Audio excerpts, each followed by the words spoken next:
Caro Ivo Gallo, Caro Lele Marcassa, nuova avventura della Zanzega, però all'inizio una piccola chicca perché ieri sera siamo stati all'interno di questa grande officina a Ceggia, in provincia di Venezia, dove dei ragazzi con una grande attività di volontariato costruiscono dei carri allegorici per il carnevale che sono famosi in tutta Italia. sai che mio papà e i miei zii sono di Ceggia?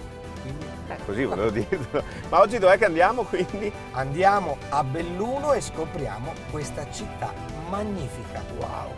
Buon viaggio con noi! Alla scoperta di Belluno, con una parentesi dedicata al carnevale e la visita all'officina dove si costruiscono i carri mascherati di uno dei carnevali più importanti d'Italia, quello di Ceggia.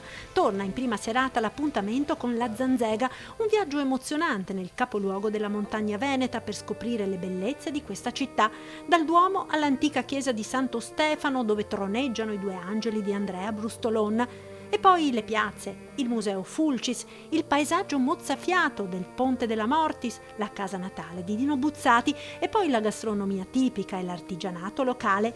Un viaggio affrontato come sempre con allegria, musica, simpatia, che si concluderà con uno splendido tramonto sul Piave.